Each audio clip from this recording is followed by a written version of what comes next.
పిలిచి ఖచ్చితంగా భవిష్యత్తులో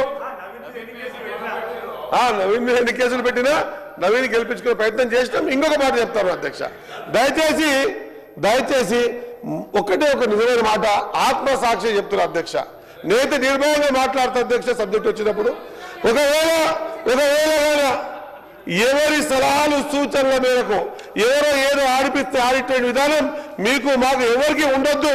ఖచ్చితంగా మనం ఒకరి బుట్టలో పడిపోతే ఇంకెన్నడికి కూడా బీసీల పట్ల మనం ఆలోచన విధానాన్ని చంపుకున్న వాళ్ళ మొత్తం. కాబట్టే నిర్భయంగా ఎక్కడికక్కడ బీసీల విషయం వచ్చినప్పుడు ఖచ్చితంగా నిక్కాసుగా నిలబడి మీరు మేము మనమందరం కలిసి పోరాటం చేస్తేనే తప్ప భావి తరాలకు భవిష్యత్ తరాలకు బాటేసిన వాళ్ళ అవుతామన్న మాట గుర్తు చేస్తూ మా సీనియర్లో ఇంకేమైనా సలహాలు సూచిస్తే నిర్మూలన చెప్తున్న అధ్యక్ష వేదికలో సభగా చెప్తున్న సీనియర్ని ఎక్కడ పిలిస్తే రావడానికి సిద్ధంగా ఉన్నామన్న మాట గుర్తు చేస్తూ ముగిస్తా ఉన్నా అధ్యక్ష.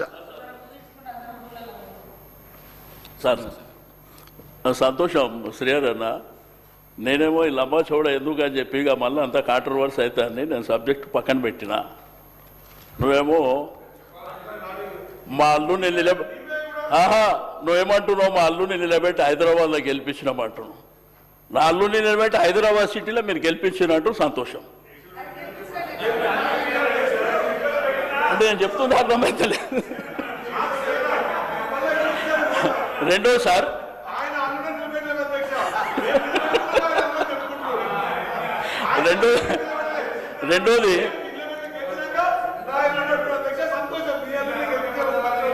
రెండోది సార్, నేను శ్రీధరన్న కూడా చెప్పినా మీకు కూడా చెప్పింది సార్.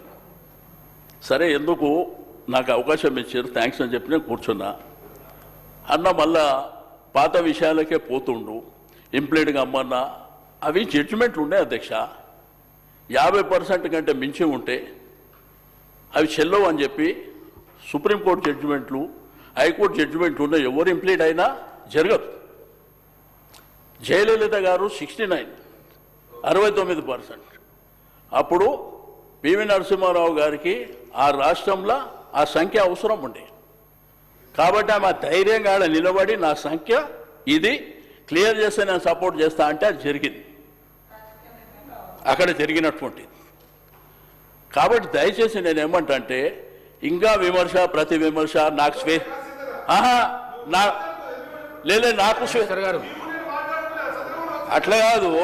హైదరాబాద్ సిటీలో ఉండి 6 సార్లు గెలిచినోని నీకు స్వేచ్ఛ ఉండేనా అని మాట్లాడితే నేను ఏం చెప్పాలి? నీకు చిన్న పిల్లగా అన్నా లే అన్నా. మీరు గుర్తుపెట్టుకోండి, నేను కాంట్రవర్సీ చేయదలుచుకోలే. మీకు స్వేచ్ఛ ఉండేనా? నాకు ఎంత స్వేచ్ఛ ఉండే, మా వాళ్ళకి ఎంత స్వేచ్ఛ ఉండే మాకు అందరికీ తెలుసు. కాబట్టి 9 సంవత్సరాలలో అద్భుతాలు చేసినాం.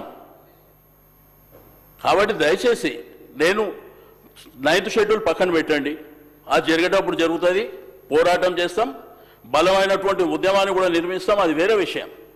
కానీ మీ చేతిలో ఉన్న పని మాత్రం మీరు చేయండి. వచ్చే క్యాబినెట్ ఎక్స్పెన్షన్లో ఆ మిగిలినవి ఆ బీసీలకి ఆ మంత్రి పదవులు ఇవ్వండి.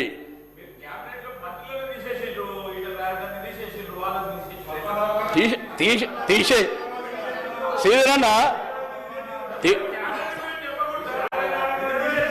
అన్న సార్, ఇప్పుడు తీసేసినా మేమే వచ్చినాం, తీసినా మేమే వచ్చినాం. కాబట్టి అదే తీస్తే కూడా మేమే వచ్చినాం సార్. ఇదంతా రెగ్యులర్ ప్రాసెస్ గవర్నమెంట్లల్లో.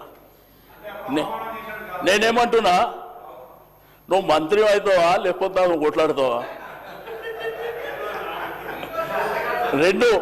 2 సంవత్సరాల 4 నెలలు నా 2 మంత్రి పదవులు ఉంటే మా వాళ్ళ గౌరవం పెంచుకుంటుంటే ప్రజలకు మేలు జరుగుతుండే అనేది నేను కోరేది అధ్యక్ష. ఇవేమో మీ చేతుల పనులన్నా, అదేమో మన చేతిలో లేని పని. బీసీసీల ప్లాన్ మన చేతిలో పని. రెండోది ఫీజు రియంబర్స్మెంటు మన ఖజానా పని. 20,000 కోట్లు అది మన చేతిలో పని. 42% మన చేతిలో లేదు. ఆ కాంట్రాక్ట్లు ఇస్తామన్నారు, అది మన చేతిలో పని. ఎంబీసీ మంత్రిత్వ శాఖ కూడా ఏర్పాటు చేస్తా అన్నారు, అది మన చేతిలో పని. కాబట్టి అవన్నీ చేయాలని నేను కోరుతున్నా. అంతకుమించి మీరు చెప్పినయే మీరు కామారెడ్డిలో చెప్పినటువంటి నేను చెప్తున్నా. రెండోది, దయచేసి నేను మా శ్రీధర్ అన్నకు రిక్వెస్ట్ చేసేది ఒకటే, శ్రీధర్ అన్న బడ్జెట్లో పెట్టినటువంటి అంకెల ప్రకారమే ఖర్చు పెట్టమని చెప్తున్నా, అంతకంటే వేరేదేం లేదు. ఎందుకంటే మన వాళ్ళు నిన్న మీరు 12,000 కోట్లు అన్నారు, వాళ్ళు నిజమే వస్తాయని అపోహ. కార్పొరేషన్లు, రెండోది మన ఎంబీసీ కార్పొరేషన్లు ఉన్నాయి, బీసీ కార్పొరేషన్లు ఉన్నాయి, అక్కడ రూపాయలు ఏమంటారు వాళ్ళు పాపం. కాబట్టి దయచేసి మా ఈ డిపార్ట్మెంట్లన్నీ మా పొన్నం ప్రభాకర్ అన్న చూస్తుండు, అన్న అందరూ వచ్చి నేను ఎత్తి మీద కూర్చుంటారు, గుర్తుపెట్టుకో. Thank you sir. యాదవ్ గారు వస్తా 1 by 1 వస్తుంది.